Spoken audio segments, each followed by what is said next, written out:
लेकर आई है एक ऐसा फीचर जिससे हम यह समझ सके कि हमारे पास आने वाले जो टेक्स्ट मैसेज हैं वो किसी ऑथेंटिक सोर्स के द्वारा भेजे गए हैं या किसी स्कैमर्स के द्वारा भेजे गए हैं। आप अपने फ़ोन में आने वाले मैसेज को ध्यान से देखना। उस मैसेज के लास्ट में एंड में आपको कहीं जी लिखा मिलेगा, कहीं आपको टी लिखा मिलेगा, कहीं आपको एस मिलेगा, तो कहीं आपको पी लिखा हुआ मिलेगा।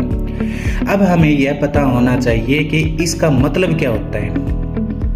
जब किसी मैसेज के लास्ट में आपको जी लिखा हुआ मिले तो इसका मतलब वो गवर्नमेंट से रिलेटेड मैसेज है।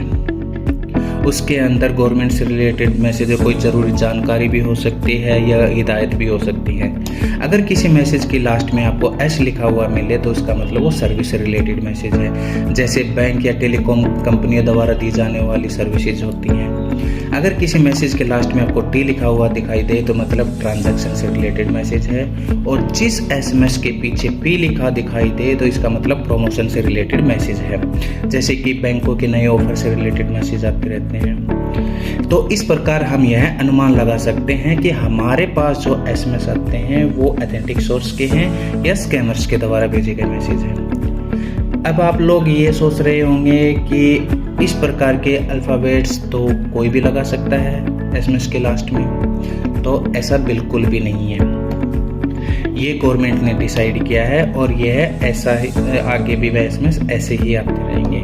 एसएमएस भेजने वाली जितनी भी संस्थाएं हैं वो TRAI से रजिस्टर्ड होती हैं, और इस तरीके के अलावा अगर कोई एसएमएस किसी नंबर से आपके पास आता है, अगर वो आपका परिचित है तो ठीक है। अगर अनजान नंबर से आपके पास कोई भी मैसेज या लिंक आता है तो उसके ऊपर क्लिक ना करें।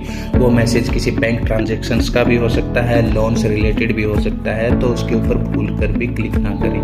तो अब हमें सचेत रहना है।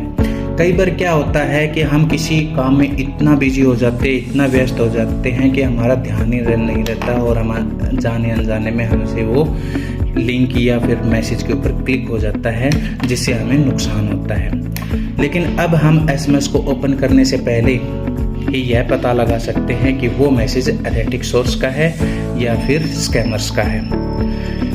मैं उम्मीद करता हूँ कि अब इस जानकारी को आप दूसरों लोगों तक भी साझा करेंगे ताकि वो भी सावधान रहें, सतर्क रहें और सुरक्षित रहें। जय हिंद, जय भारत दोस्तों।